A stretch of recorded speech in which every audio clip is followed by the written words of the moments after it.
प्रेम से बोलिए सदगुरुदेव भगवान की जय। पुरुषोत्तम मास अधिक मास में मैं 23वें अध्याय की कथा सुनाने जा रहा हूं। बहुत ही भगवान की मंगलमयी कथा, सभी पाप ताप का नाश करने वाली पतित पावनी कथा जो है इस महीना में पूरा पुरुषोत्तम मास में कथा एक अध्याय भी नहीं छोड़े।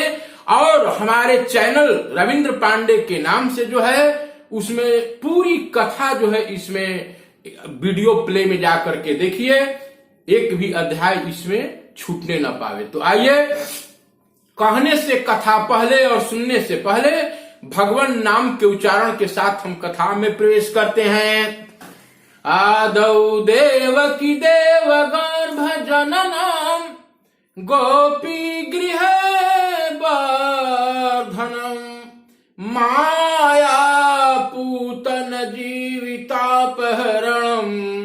गोवर्धनो धारणम कंसा छेदन कौरवादि हननम कुंती सुता पालनम एतद् श्रीमद्भागवतम पुराण कथितम श्री कृष्ण लीलामृतम।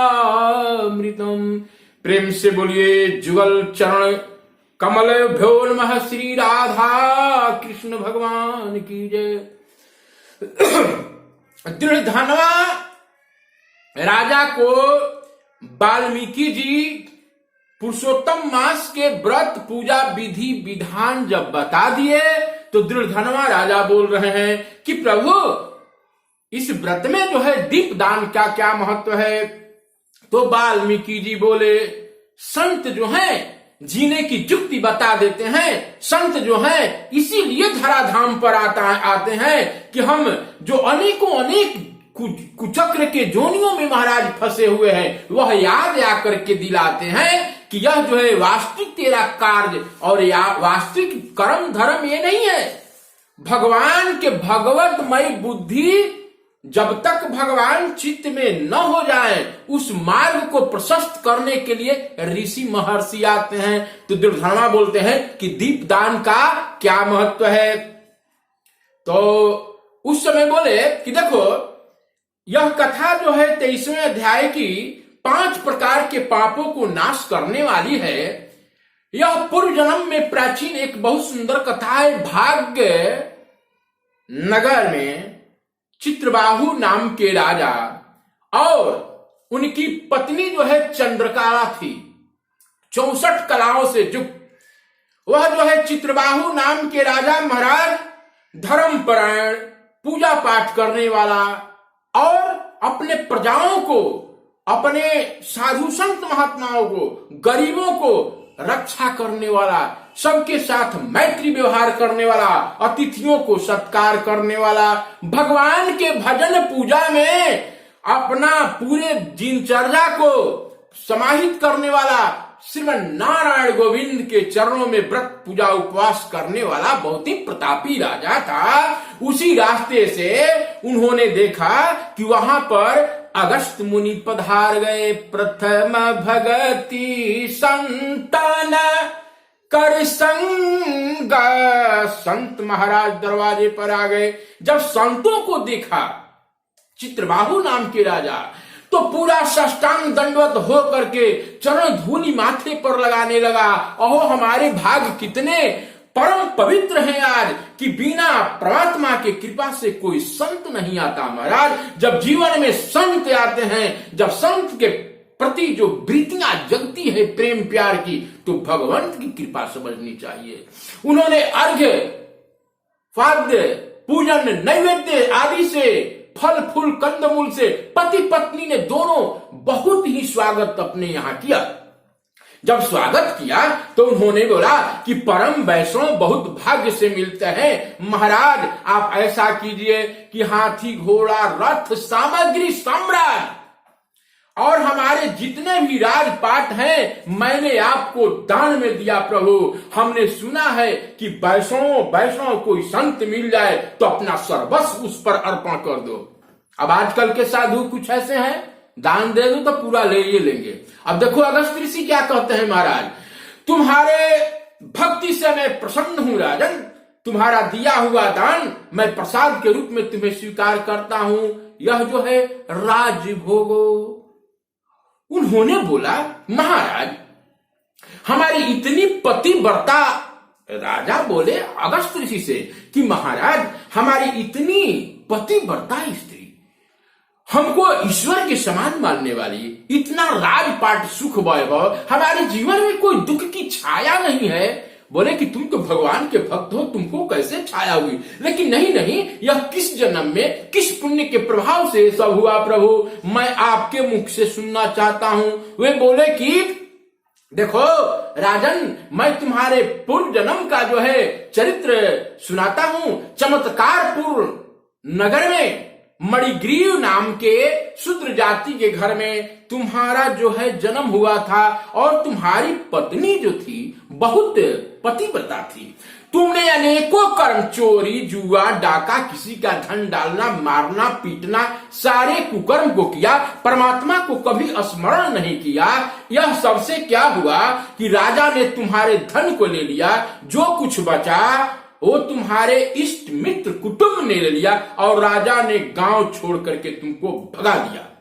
तुमने जाते जाते निर्जन वन में कहीं आश्रय लिया, और पति और पत्नी दोनों वहीं पर रहने लगे।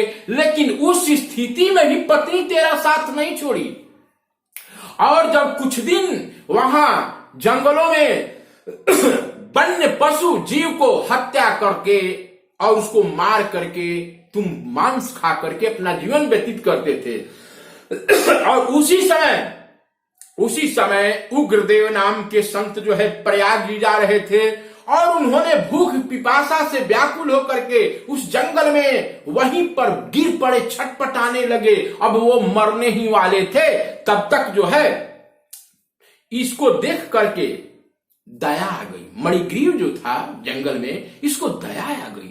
संत जब सामने हो तो महाराज अज्ञान नष्ट होने लगता है, और प्रीत अंदर की प्रीत जगने लगती है, अज्ञानता का नाश होने लगता है। तब क्या हुआ महाराज, तब ऐसा काम हुआ कि उन्होंने ले जाकर के मुंह पर छींटे वेटे मार कर करके, और बढ़िया से छाया वया दे करके पति पत्नी एक मुहूर्त के बाद जब उनको होश आया तो बोला कि अरे मैं ये कहां आ गया, मैं तो तपती धूप में था, जंगल में था, ये कहां ला दिया कुटिया में। बोले कि महाराज मैं जो है मैं ही लाया हूं। और देखिए कि पति पत्नी उनके चरण को दबा रहे थे, तो उन्होंने उठा तो वो हाथ पकड़ करके, वो मणिग्रीव जो था हाथ पकड़ करके ले गया सुंदर सरोवर जिसमें कमल वगैरह खिले हुए थे, क्योंकि महाराज इसमें आप स्नान कीजिए, जलपान कीजिए। उन्होंने बहुत सुंदर सुख महसूस किया, सुंदर शीतल सरोवर में स्नान किए उग्रदेव जो है महर्षि, और बड़ा ही लोगों के प्रेम व्यवहार से वो प्रसन्न हुए, बहुत सेवा इन्होंने किया। और वो बोले कि सुनो अपने पत्नी से, उग्रदेव वो जो है बहलिया जो मारने वाला था मणिग्रीव, वो बोला कि सुनो सुंदर सुंदर जो भी हमने लाया है फल, उस सबको धो करके लाओ और महाराज को अर्पण करो। तो उन्होंने बोला कि महाराज क्या ये पहले बताओ। संत महाराज बोले तुम कौन हो? वैष्णवों को किसी को भी भोजन करने से पहले उसको जानकारी कर लेना चाहिए कि यह कौन है। बोला कि महाराज मैं अति नीच जो है शूद्र जाति में जन्मा हुआ, मेरे कर्म भी बहुत गलत है महाराज। हम क्या कहें, अपने कर्म से, अपने बुद्धि से, विवेक से भ्रष्ट होकर के इस जंगल में दर दर भटक रहे हैं। हमारे सभी धन को हरण कर लिया, मुझे अनेकों प्रकार के दंडित किया गया। संतों की दया आ गई, उन्होंने भरपूर जो है फल ग्रहण किया और स्वस्थ चित्त होकर के और आराम करने लगे। तो उनके सिरहाना को, उनके पैर को माथे में लेकर के, और यह जो है मणिग्रीव उनको चरण चापने लगा। संतों की चरण अगर सेवा मिल जाए महाराज, यहाँ तो भगवान भी आते हैं तो संतों की सेवा करते हैं। यहाँ संतों की बहुत बड़ी महिमा बताई गई है। विश्वामित्र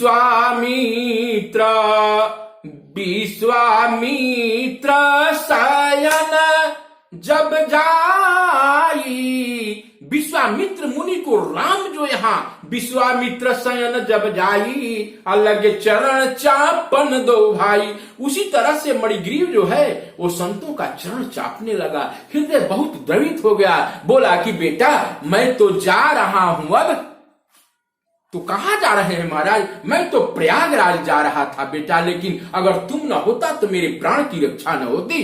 तूने बड़ी सेवा किया है, तुम बोलो बेटा क्या चाहिए? अब मैं जा रहा हूं।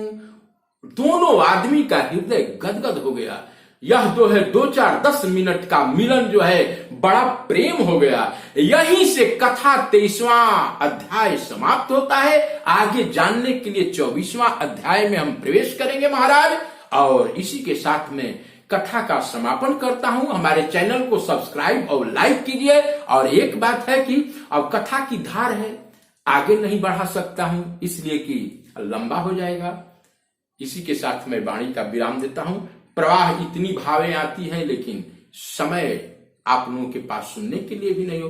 कमेंट बॉक्स में लिखिए, अगर समय बढ़ाने के लिए है, अच्छा लगे कथा तो मैं कैसे जानूंगा कि मैं आपको किस बहुत सरल भाषा में पढ़ करके मैं आपको समझाता हूं। हरिओम तत्सत।